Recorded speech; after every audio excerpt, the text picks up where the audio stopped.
Hi, welcome to everyone's favourite segment, Mailbag. We've got a multimeter. Thank you very much, Zotek Instruments, for sending this one in.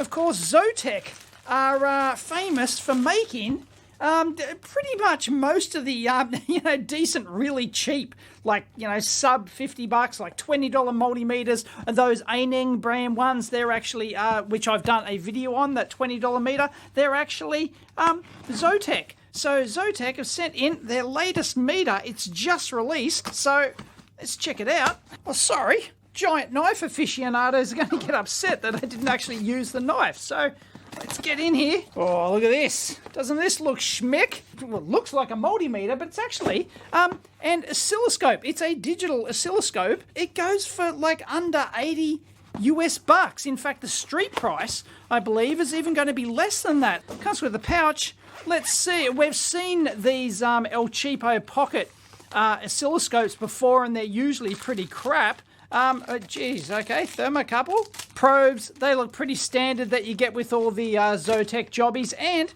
we've got one oscilloscope probe. Looks like a genuine switchable, even though they've been banned.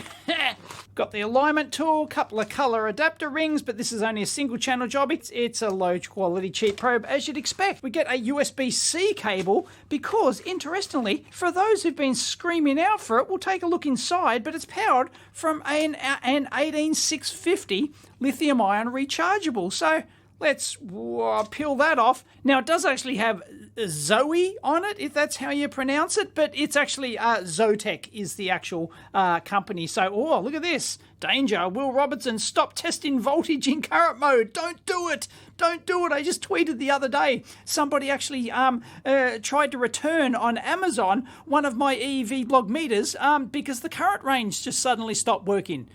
They didn't realise that there was a fuse in it that would blow in that. So maybe they've had like too many people actually return it because the current function stopped working because they didn't realise what a fuse is. Anyway, that looks and feels like a decent meter. That's pretty robust. I mean, it's got a little moulded rubber surround in there. It is curved like that, so if it hits that, it's just going to rock around and it's going to, there's no like impact points or anything like that, but it's fine. We've got a Cat 2 rated standard BNC input for our oscilloscope function. Got a tiny user manual. Note, if there is a freeze or crash during use, please restart, okay? Granted, this is like, I don't even think it's actually released yet. It should be incredibly shortly, if it's not already. But yeah, there you go.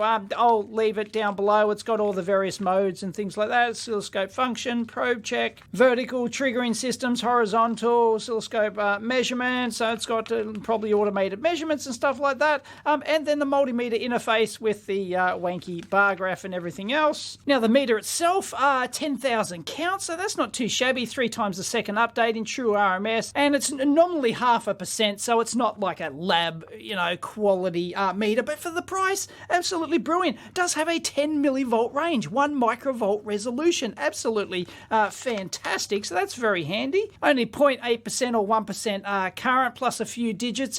Unfortunately, it only has a 1 microamp resolution, so that would have been nice to get a bit less than that.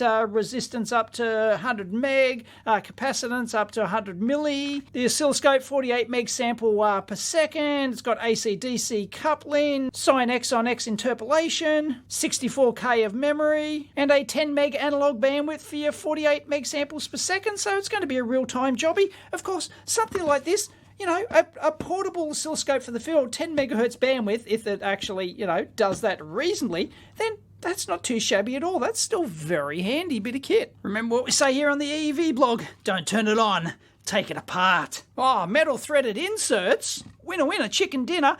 Yes, it does have a probe cowl here, and there's the USB-C there. So behind a little rubber baby buggy bumper there. Unfortunately, the fuses are inside and the battery's inside, but it's, of course, rechargeable through the USB, so no wuckers. These screws in the bottom refuse to come out. So the top ones did though. So let me, have I missed one?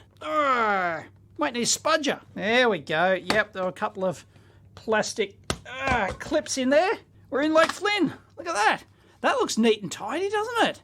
Wow, not much doing in there at all, but obviously you can see the split in the grounds between the oscilloscope functionality. It looks like the USB charging and the battery is tied to the oscilloscope ground, so they will be common. We can probe that out, but you can guarantee that they're actually going to be a common ground, I think. And it looks like, look at this. This looks like a little isolated converter down here. And yeah, we're just getting serial data over there. But as I said, there's an 18650 in there, but geez, I had a real hard time getting that out. But there you go. It's a Yena lithium ion, 2000 milliamp hour. But yeah, you know, if you want to put a better quality or a higher capacity one in there. And our input jacks here look okay for the price category. They're not split jacks at all over here, so it looks like it has no input or split jack input alert. Little M205 fuses here, but they are ceramic jobbies, so that's pretty good.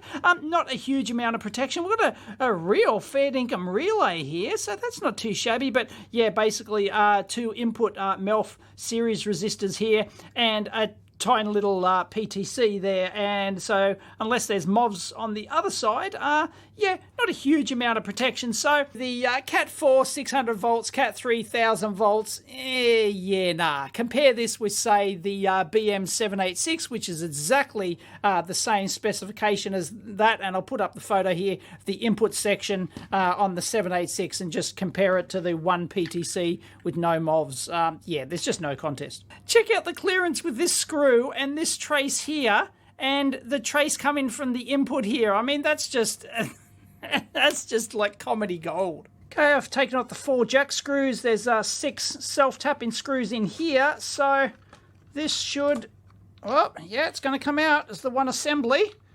And flip it over.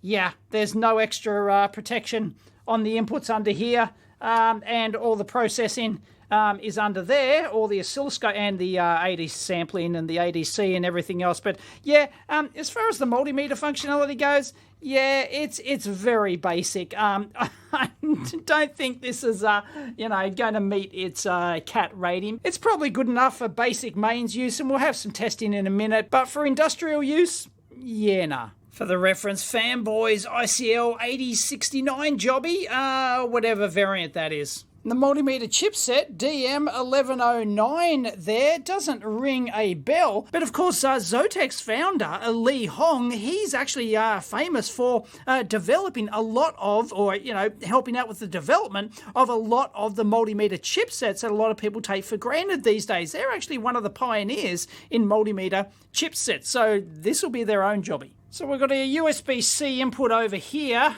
Looks like we've got just some diode protection there, some charging stuff, a couple of miscellaneous jobbies over here as well, and a little front end can there. That looks soldered down, so we may have to get medieval on that one. But if we flip it over, then it looks like we've got an E-squared prom here, and a processor and another metal can. All right, let's take a look at the front end here. I've got the main can on the top off, and I've got the main can on the bottom. Not all the tabs were soldered. That would have been a tad more difficult. So what we've got here, the main processor, is an Artery. I don't think I've heard of this before, but it's an AT32F403. And if we go to the videotape over here, this is an ARM-based 32-bit Cortex M4F jobby, 256 to 1 meg. Flash has got USB CAN, 18x3 ADCs, everything else. It's got up to 96 or 128 kilobytes of SRAM, plus 128. It's got a separate SRAM or something. But anyway, we've got the ADC, which we'll have a look at, but there's no other glue logic in here. So there's no CPLD, FPGA or anything, no sample memory.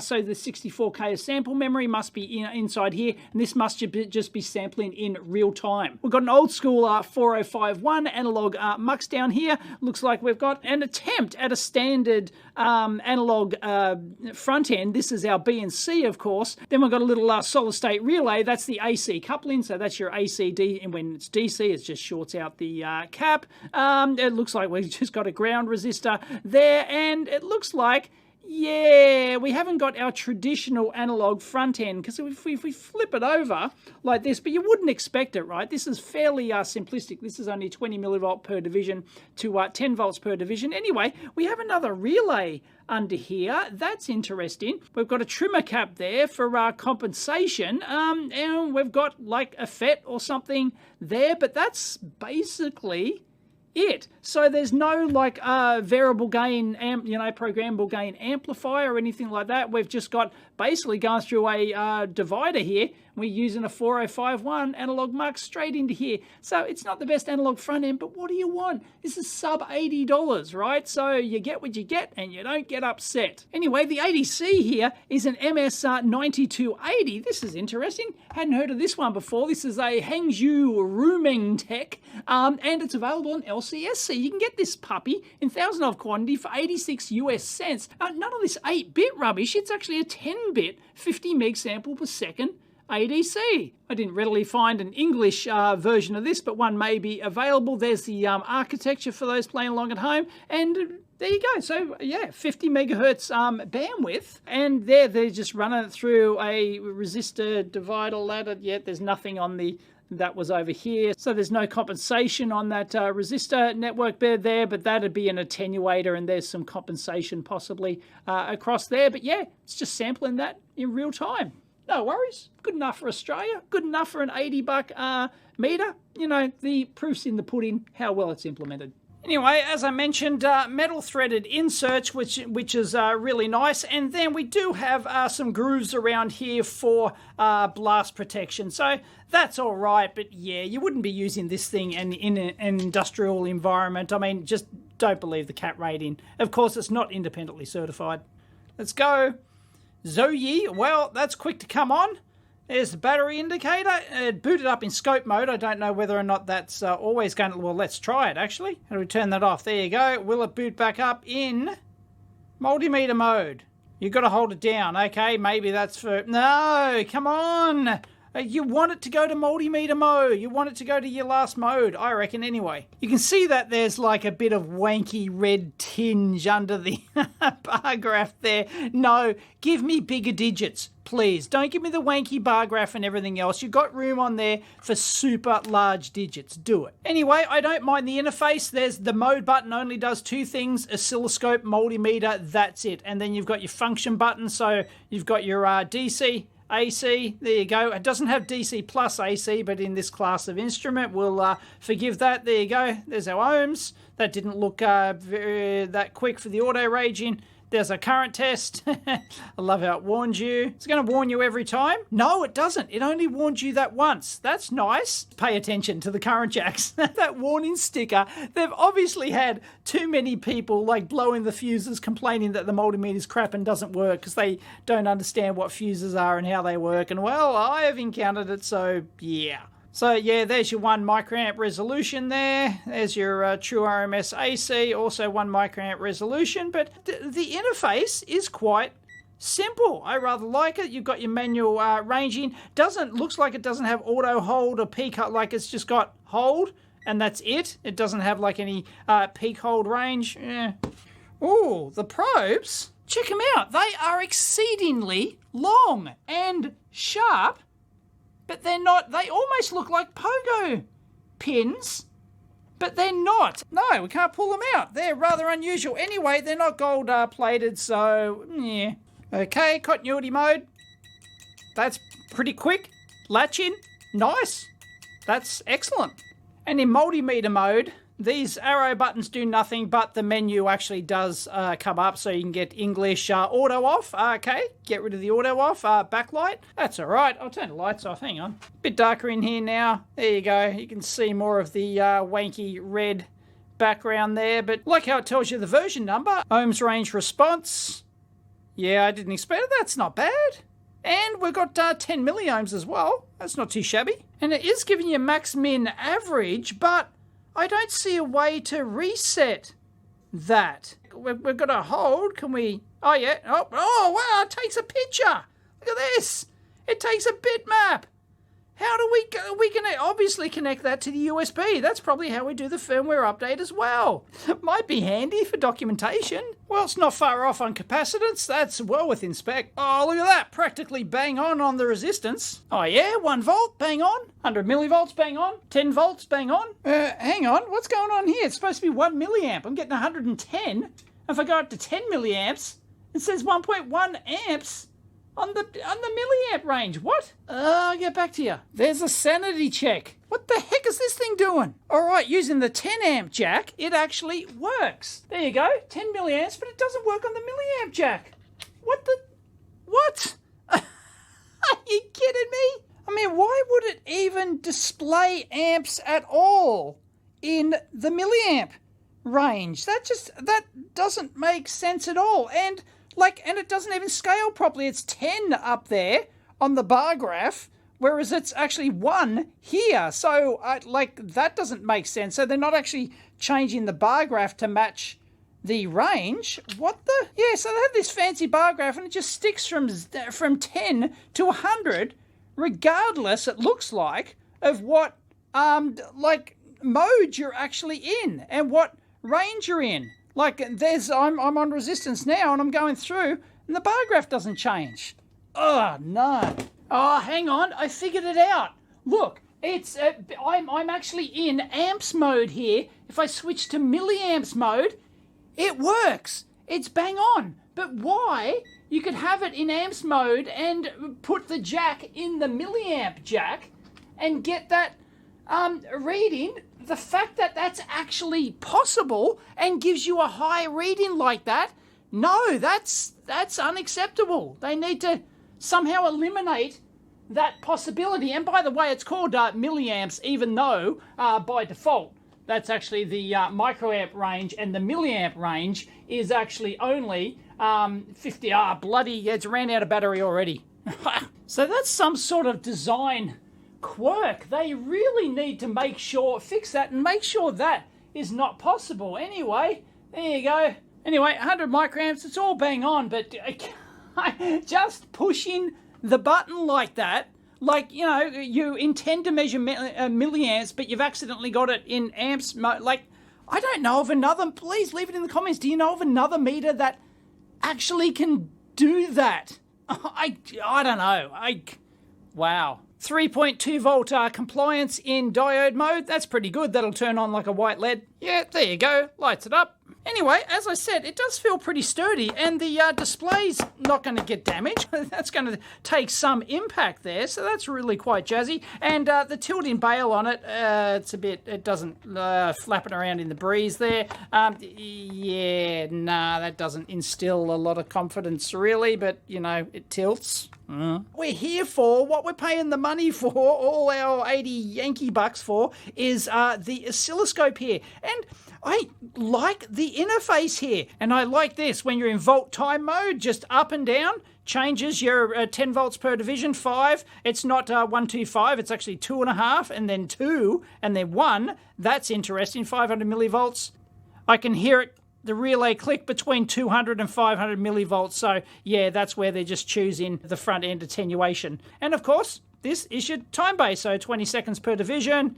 Goes this way, down to 50 nanoseconds per division. That's what you want. And then you can move the waveform around. Presumably, yep, we can move it up and down. If you double click it, does it go back? No, you want to be able to reset it. But that's okay. And then trigger is just going to adjust your trigger level with your green. Is that going to vanish? No, it's just going to stay there. That's fine. And then you got your AC and DC coupling over here. Brilliant. And we're going to probably have another menu. Yep. AC and DC coupling, we've done that. Normal, auto mode, single shot, capture, trigger, rising, falling, and ×1, ×10 probe. That's all you need. Fantastic user interface. The update looks frequent enough. I would have liked to have seen like a bigger cutout here, because you get in there and difficult to sort of screw that in. It's not a big deal, but just notice that everything on this probe spins, including the tightener thing, whatever it is.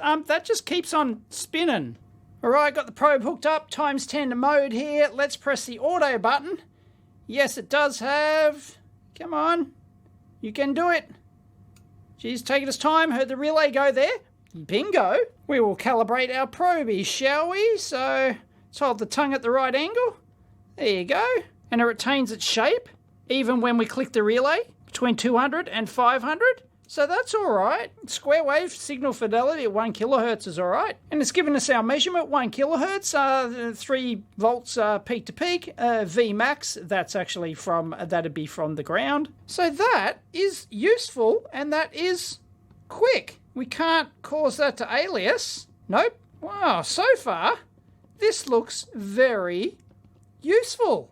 Wow, looks like it's implemented reasonably well, especially for the price. Now, we do seem to have an overload issue here. So 200, we're switched down to the lower range. And then if we try to go higher, it's got some weird artifact. So I'm not sure what's doing there. It's not terrific, but not unexpected, I guess. Well, check this out. I just noticed that the trigger level does not match. Look, the trigger level is above the waveform there. And if I go down like this, it'll actually lose trigger even before the bottom down there. So it's like, it's still there, but it's, so the calibration of that's slightly off. And check out the coupling. When I switch from DC to AC here, it's taking its fat time. What's going on there? It's almost as if it's like hasn't got the 1 meg input impedance. And there is a calibrate mode, so you can go through some extra menus and stuff. Storage, enter. Oh, is that how you enter the USB drive mode? Goodness, because I couldn't get the screen capture off here. Let me go and try it. Yeah, that worked. To get your images out, you've got to go into oscilloscope mode, menu, over, and then you've got to go into storage mode, and then you can, access the files under Windows, just appears as a drive. No worries, works fine. So if I go into normal mode, how do you do single shot trigger? Like, we're in single shot trigger, and you would think that trigger would trigger it. Aha, that was not obvious. It's the hold button. The hold is the trigger button. So I guess it's under there. So yeah, all right. Yeah, no worries.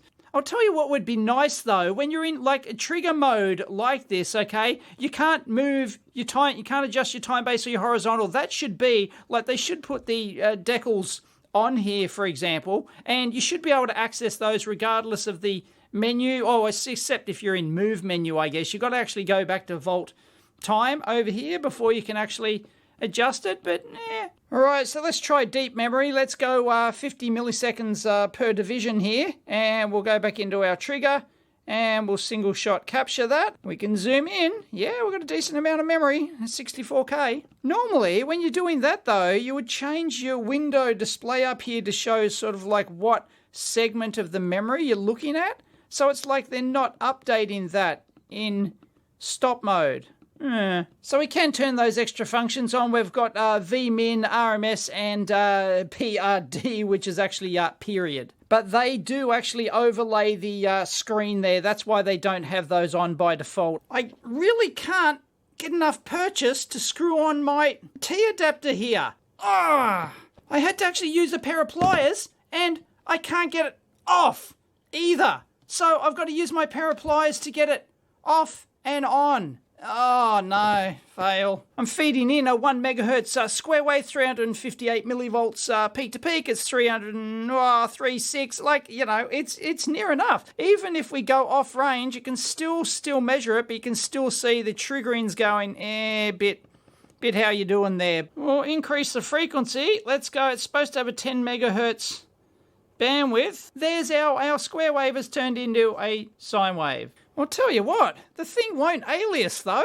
Well, it actually does have a 10 meg bandwidth. I'm feeding in 1 volt peak to peak. We're 0.82, so we're not pointing at the minus 3 dB point of 0.707 yet. So back to our square wave again. That's 7 meg. Let's go down. Let's just say 5 meg usable bandwidth. But as I said, that's still handy. And its actual signal fidelity seems actually pretty good over all the ranges. And at the lowest 20 millivolts per division, there's a 50 millivolt peak to peak, and we still get that at 5 megahertz, so that's all right. So it's like signal fidelity pulse response up to 5 meg is quite reasonable for a little pocket instrument like this. And I like how the interface works. It's just fairly intuitive. The only extra thing I'd like to see is, in some modes, I'd like to see the volt time still operational, but it's not too shabby at all. And it does have that overrange issue. I'll just show you that with a triangle wave like this. It does all right, but you get to a point where it will actually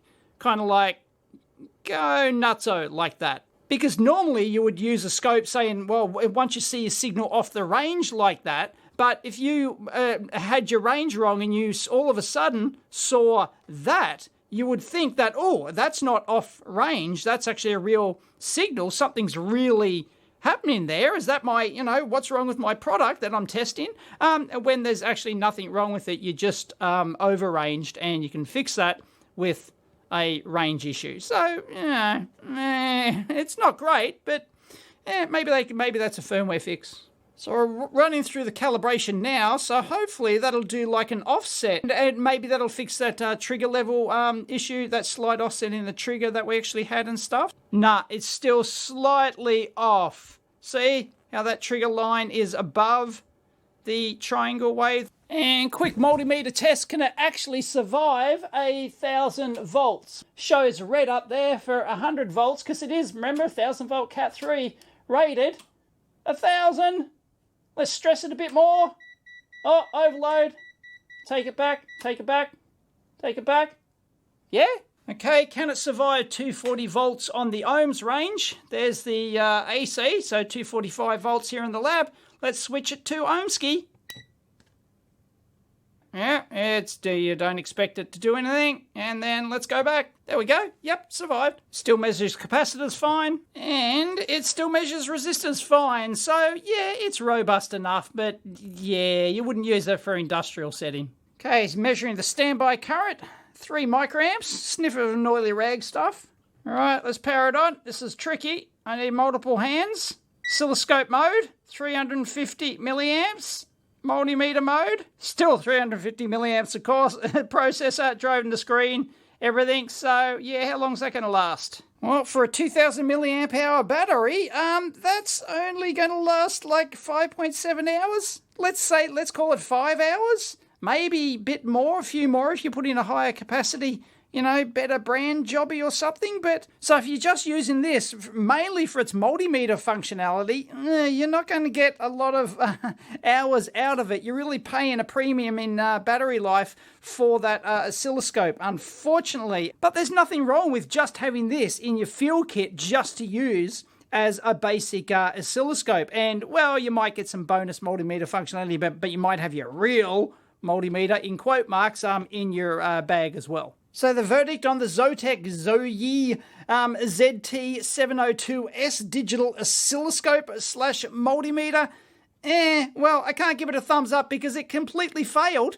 the multimeter's adequate enough. It would have been nice if the multimeter had some more functionality, but, it is what it is. But the main feature of this, and because you're trading off that huge battery life, is, of course, the oscilloscope, and it works all right. There's a few issues with it that maybe they can fix in firmware, but the usability of it's actually better than those other pocket scopes. And you could do some more extreme testing on this, like, what is the maximum voltage that before breakdown of the comm jack compared to the isolated oscilloscope over here and stuff like that. So, from a safety point of view, it's probably okay that, this ground is electrically isolated from the common over here. So it's okay, but you've got to remember, this is like $80 retail. You're probably going to get this as a street price. I have seen one company sell it, supposedly, that has stock of this new model for like $60. So assuming that they can fix a few issues, it seems quite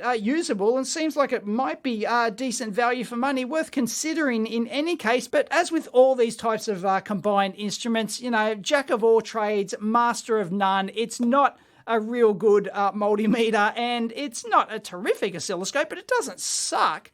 I don't know. Anyway, I'll keep you updated. Second channel videos. If you want me to do more testing and stuff like that, leave it in the comments. But yeah, no, it completely failed. the milliamps. I have no idea what's going on there. It's got a short battery life, but it is rechargeable. You know, USB-C, you're going to have one of those. You know, you're going to have a battery bank in your kit anyway with a USB-C cable for charging your shoe phone and whatnot anyway. So it has the potential to be a reasonably useful bit of kit, especially at the price point. It's all about the price point, of course. So anyway, if you enjoyed that video, please give it a big thumbs up. Let me know if you want me to test more like low-cost instruments like this. Catch you next time.